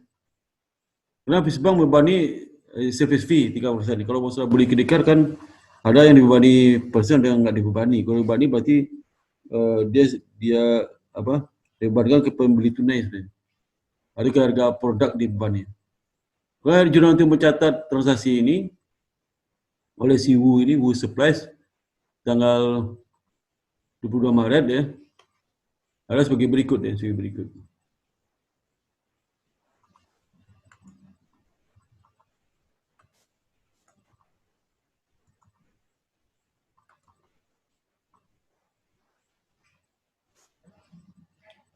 Jadi pertama dicatat cash 58.20. Di mana dapat cash 58.20? Kalau di diskon ya, service charge spend 180. Terus revenue 6.000 ya, 6.000. Jadi bisa bank itu ada akalnya. Dia bisa aja tidak membebani si customer dengan charge 180.000, 90.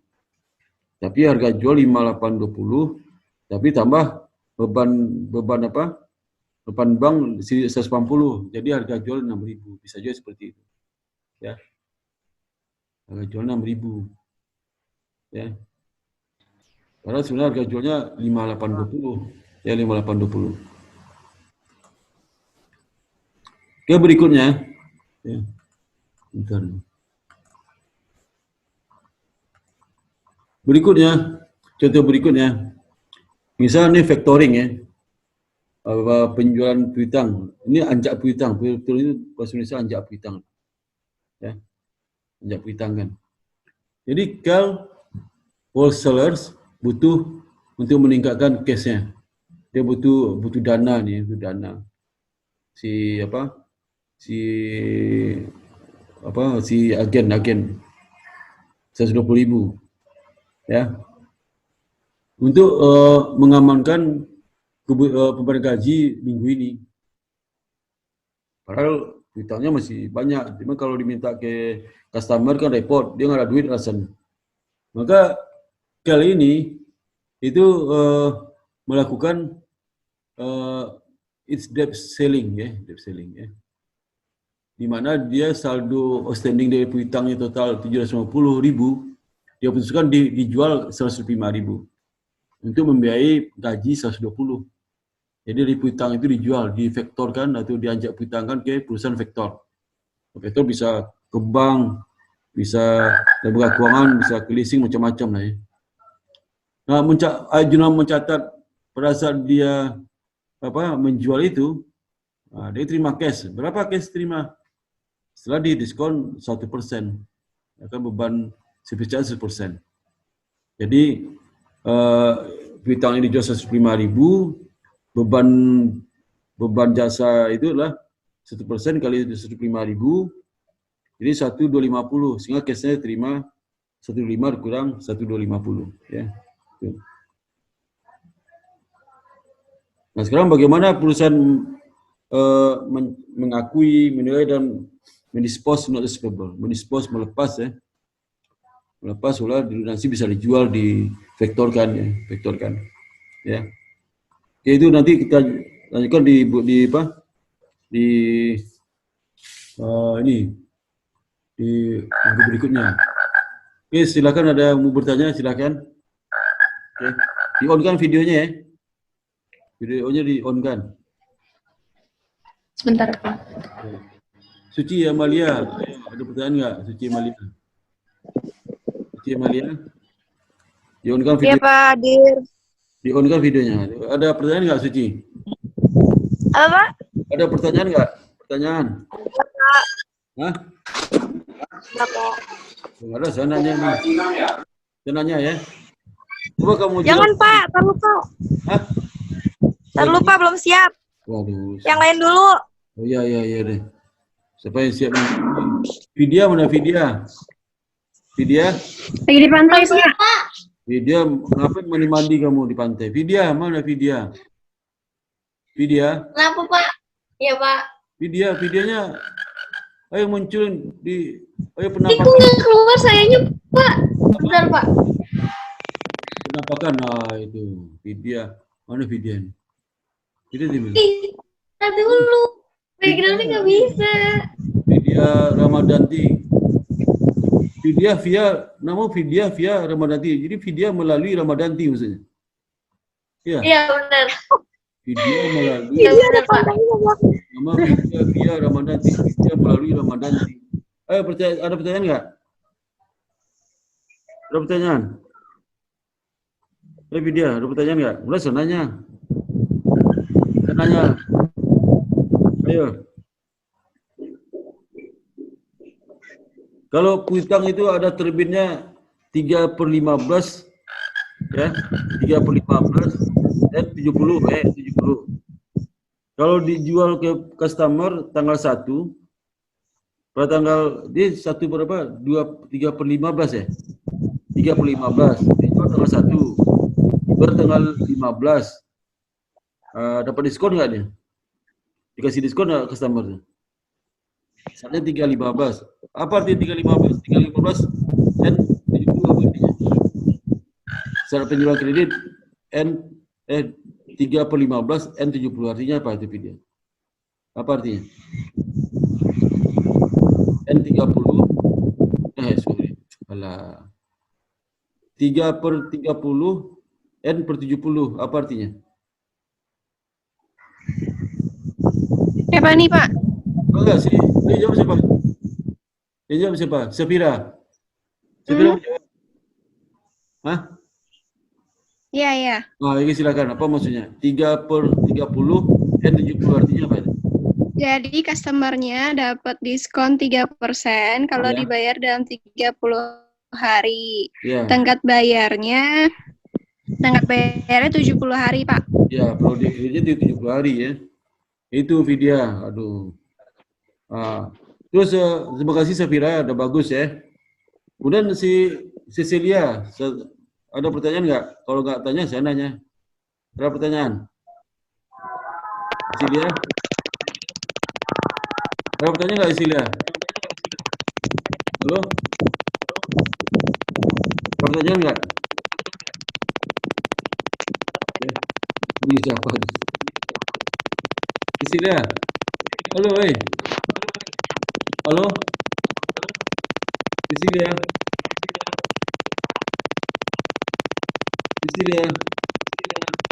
Suara mesin apa tuh, Pak?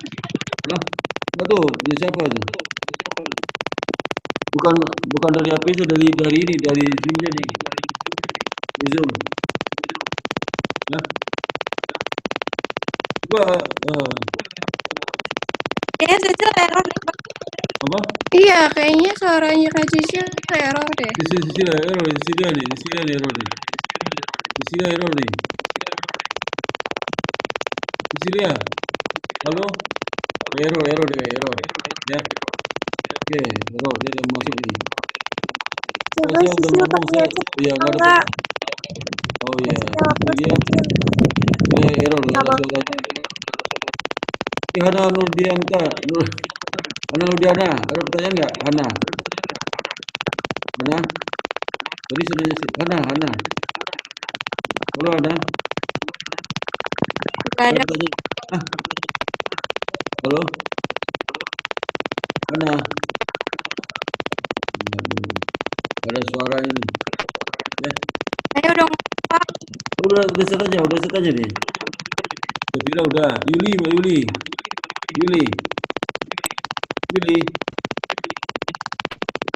Yuli ada pertanyaan nggak? Nggak ada, Pak. Ini ada suara seperti apa nih? Suara apa nih? Nggak ada. Yuli ada pertanyaan? Hah? Itu suara apa nih? Ya. suaranya apa? Suaranya. Kalau sinyalnya jelek, itu suaranya. Waduh. Kak Cicil coba mute deh. Cicil, coba mod. Cicil mana? Tuh main mod itunya. Ah iya bener Cicil. Waduh, gara kamu Cicil. Kan main nih.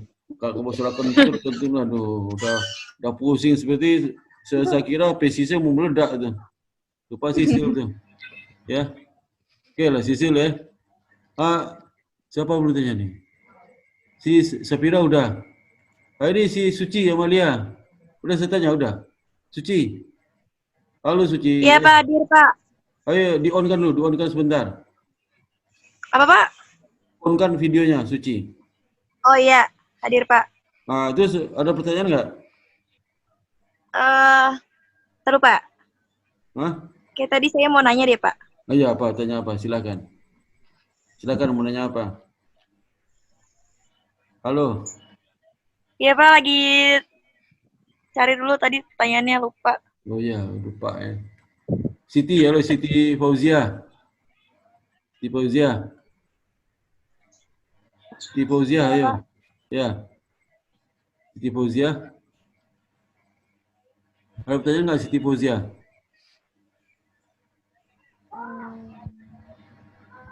Siti Fauzia. Ada pertanyaan nggak? Ada pertanyaan? Hah? Nggak ada pertanyaan? Nggak ada. Nggak ada. Saya mau nanya ya, boleh nanya nggak? Ya. Siti Fauzia ya. Ada dua metode untuk menghitung uncollectible. Dengan kalau memakai L1 method ada cara bagaimana kita estimasi collectible. Ada dua cara. Satu persentase penjualan, sales of percentage of sales. Yang kedua percentage of account receivable. Ya. Ada dua cara menghitung berapa collectible. Kalau kita menghitung menggunakan persentase dari receivable, cara gimana tuh? Berapa bad expense? Berapa bad expense-nya kalau kita menggunakan cara percentage of account receivable? Si apa Suci? Siapa tadi itu? Oh si Siti. Siti.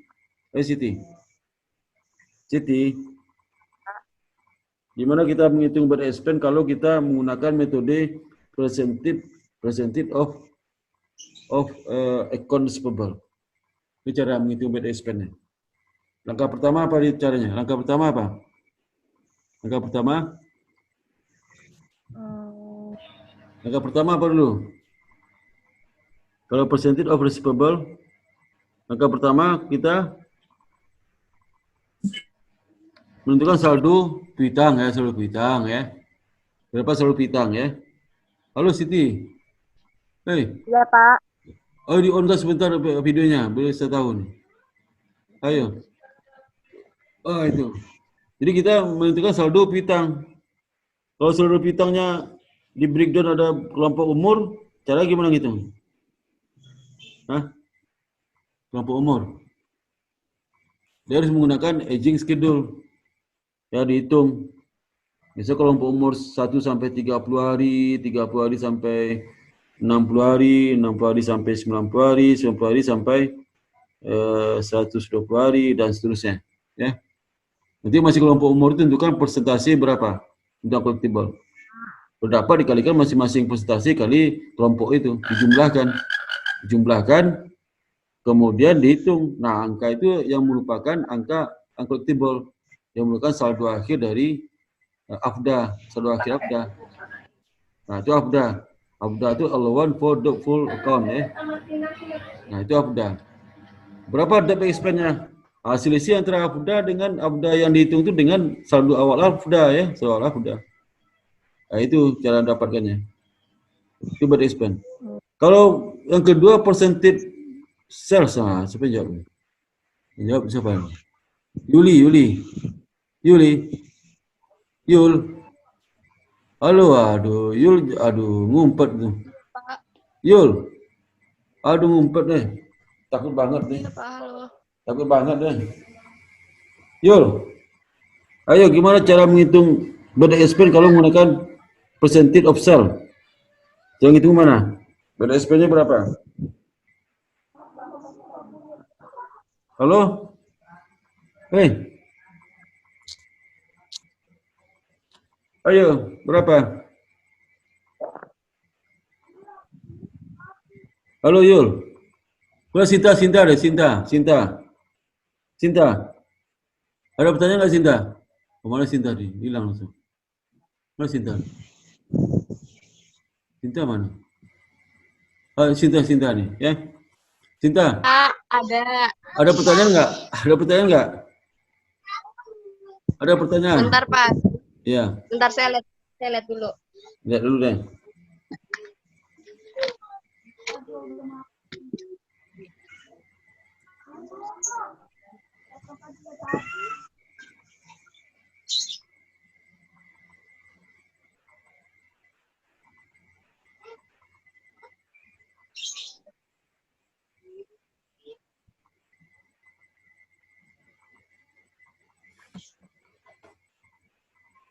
Ayo si Sinta.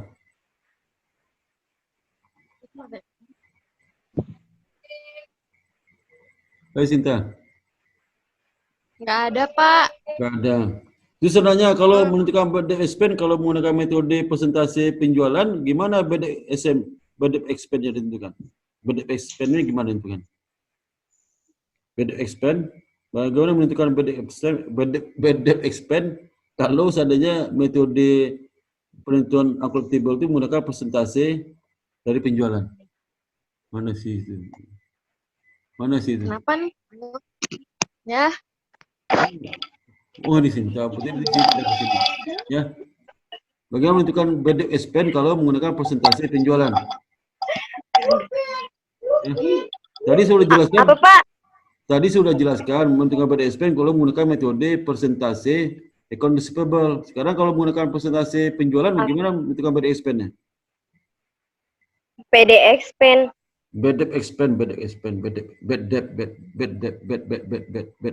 Oh, kredit macet. BDF expense, expense. Pakai metode apa, Pak? Persentase penjualan. Gimana cara ngitungnya? Persentase penjualan. Ya.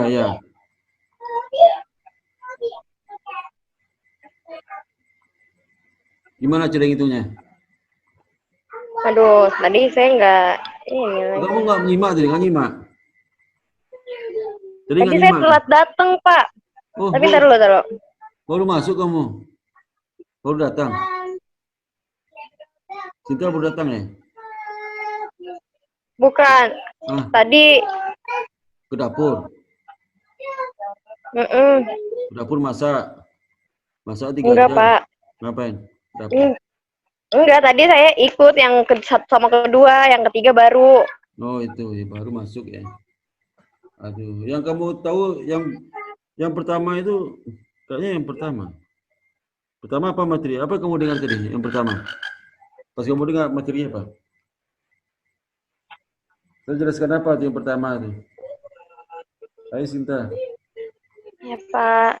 Kamu dengar apa tuh yang pertama?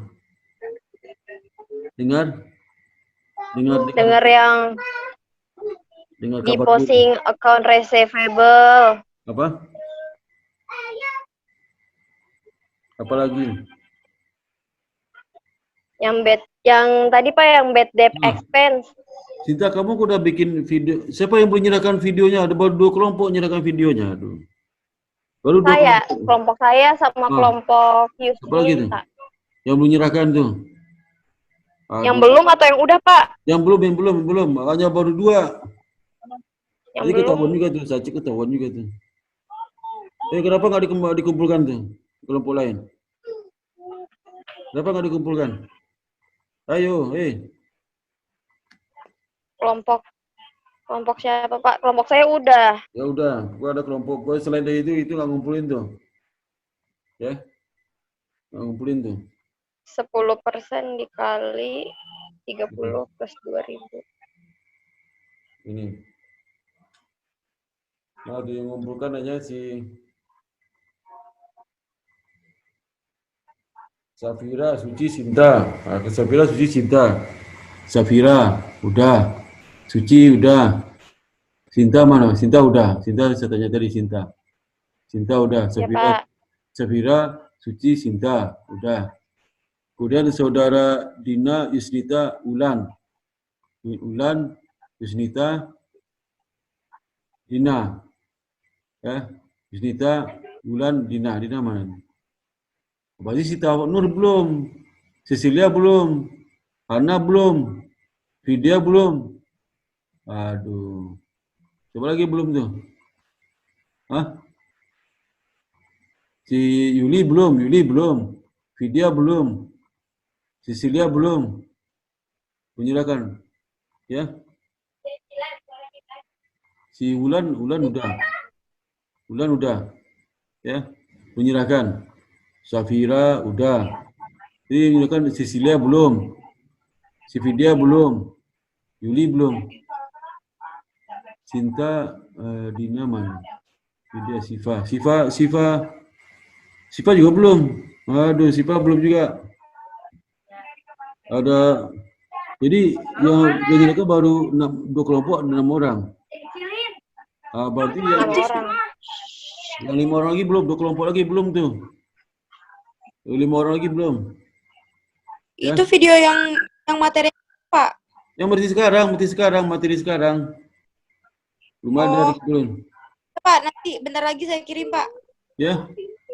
Ada 2 kelompok lagi tuh yang mengirim ya. Ya, Pak. Ya. Kemudian ini Siap. kamu bukunya nggak punya ya? Buku apa? Buku ini nggak punya? Ini nggak punya bukunya. Punya nggak?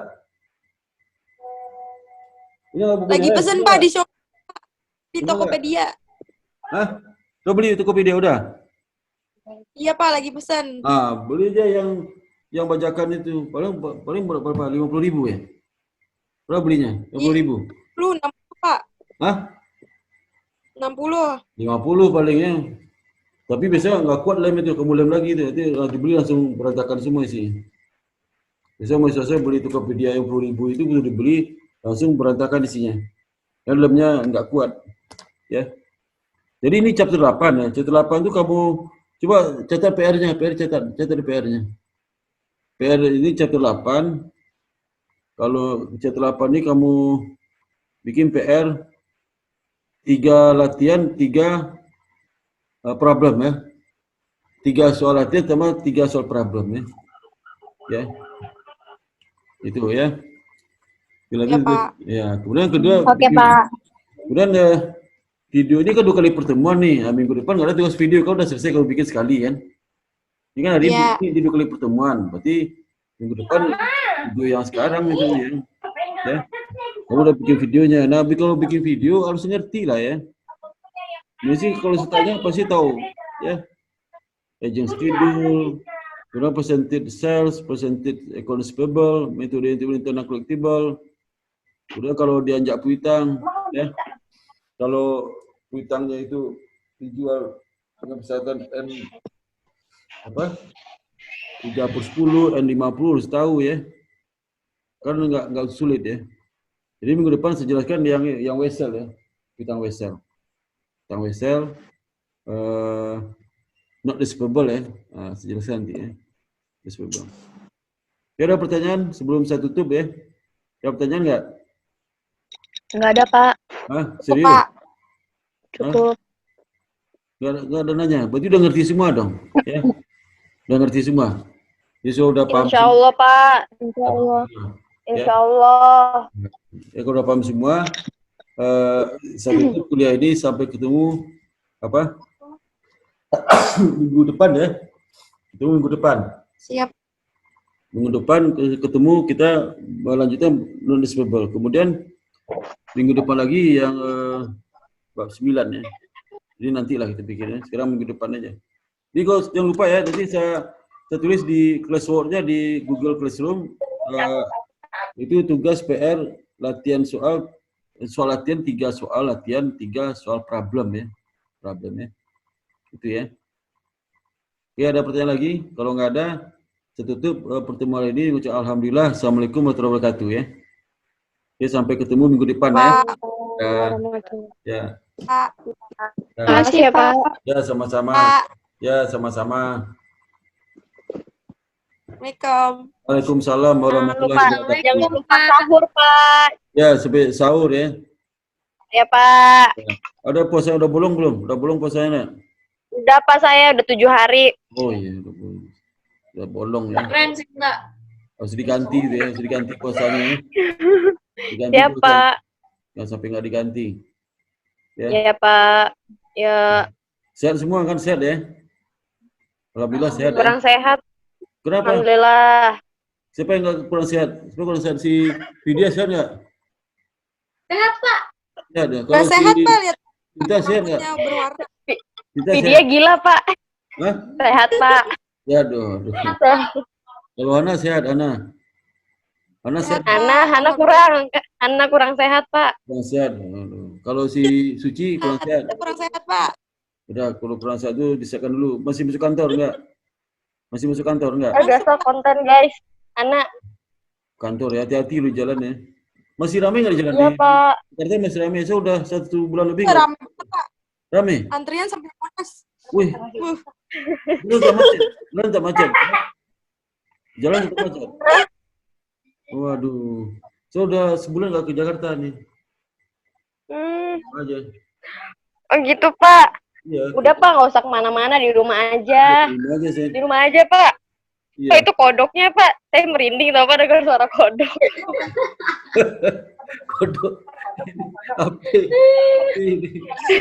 Api saya ada api. Pak, besok ganti ringtone-nya jadi ayam aja, Pak. Hah? Kayak Vira tadi, Pak. Sama Aduh, Kak takut Vira. sama kodok. Siapa takut sama kodok? Takut siapa? Saya. Oh, ngeri. Nanti suruh bawa aja dengan suara ular ya. Aduh, Nanti suara seksi dong suara ular.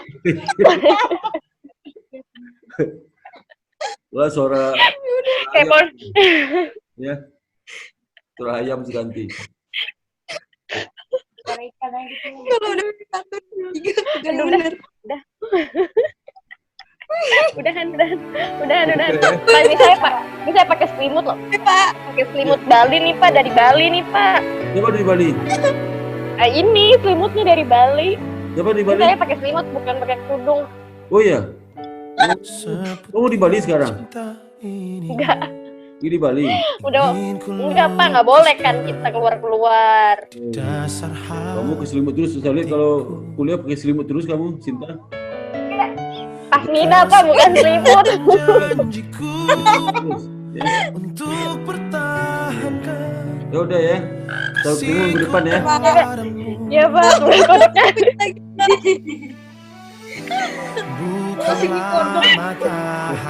Kodok lagi tuh. Kodok lagi. Iya, kodok lagi, Pak. Kodok itu apa? Apa tuh? Cebong. Tapi saya bukan cebong loh. Ini seganti bunyi bukan cebong. Ya. Dadah. Assalamualaikum.